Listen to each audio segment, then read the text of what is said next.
Hi, ഇന്നൊരു cooking video ആണ് കേട്ടോ. ഇന്ന് നമുക്ക് ഫിഷ് ഫ്രൈ അതൊരു പുതിയ രീതിയിലാക്കിയാലോ. അതിലേക്കായി ആവശ്യമുള്ള മുളക് നേരത്തെ ഒന്ന് കുതിർത്ത് വയ്ക്കുക. എന്നിട്ട് ഒരു 10ഓളം വെളുത്തുള്ളിയും 10-20 ചെറിയ ഉള്ളി വൃത്തിയാക്കിയതും ആ കുതിർത്ത മുളകും പിന്നെ നമുക്ക് ആവശ്യമുള്ള ഉപ്പും ഒരു കഷ്ണം ഇഞ്ചി, മഞ്ഞൾപ്പൊടി, പിന്നെ ഒരു പിടി കുരുമുളക്, ഇവയെല്ലാം കൂടെ ഒരു സ്പൂൺ വെള്ളം ഒഴിച്ച് മിക്സിയുടെ ജാറിൽ നന്നായിട്ടിങ്ങ് അരച്ചെടുക്കുക.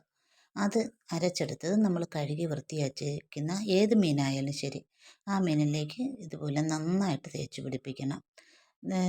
ഈ മസാല കുറച്ച് അരവ് കുറവായിട്ടായിരിക്കും നമുക്ക് എടുക്കേണ്ടത്. ഭയങ്കരമായിട്ട് മഷി പോലെ അരയ്ക്കരുത്. കാരണം ഉള്ളി അത്രയും അരയുമ്പോൾ ഒരു കയ്പ്പ് രസം ഉണ്ടാകും. ഈ പരുവത്തിനൊന്ന് അരച്ചെടുത്ത് മീനിൽ മൊത്തത്തിലങ്ങ് മിക്സ് ചെയ്ത് വെക്കുക. എന്നിട്ട് ഇത് കണ്ട് ഉരട്ടിച്ചട്ടിയാണ് ഞാൻ മേടിച്ച് വെച്ചിട്ട് കുറേ നാളായായിരുന്നു. അപ്പോഴതിനി ഉപയോഗിക്കാതെ വെച്ചിരിക്കുകയായിരുന്നു. എന്നാൽ ഞാൻ ഈ ചട്ടി പുഴക്കിയിട്ട് അതിൽ മീൻ പൊരിച്ചാലോ എന്ന് വിചാരിച്ച് ചട്ടിയിൽ പൊരിക്കുമ്പോൾ സാധാരണ പൊടിയുമെന്നാണ് എല്ലാവരും പറയുന്നത്.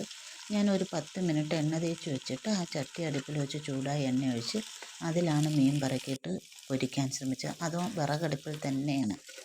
അത് മറിച്ചിടുമ്പോൾ പൊടിയുമെന്നാണ് വിചാരിച്ചാൽ ഒരു കുഴപ്പമില്ല, നന്നായിട്ട് വന്നു.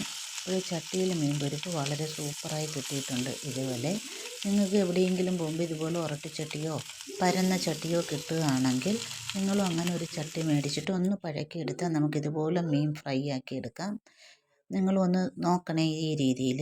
അതുമാത്രമല്ല മീനിൻ്റെ മസാല ഈ രീതിയിലുള്ള ഒരു മസാല തന്നെ ട്രൈ ചെയ്യണേ. വീഡിയോ ഇഷ്ടമായാൽ ലൈക്ക് ചെയ്യണേ, സബ്സ്ക്രൈബ് ചെയ്യാൻ മറക്കല്ലേ, ഷെയർ ചെയ്യണേ. എന്തെങ്കിലും അഭിപ്രായങ്ങളുണ്ടെങ്കിൽ കമൻറ്റ് ചെയ്യണേ.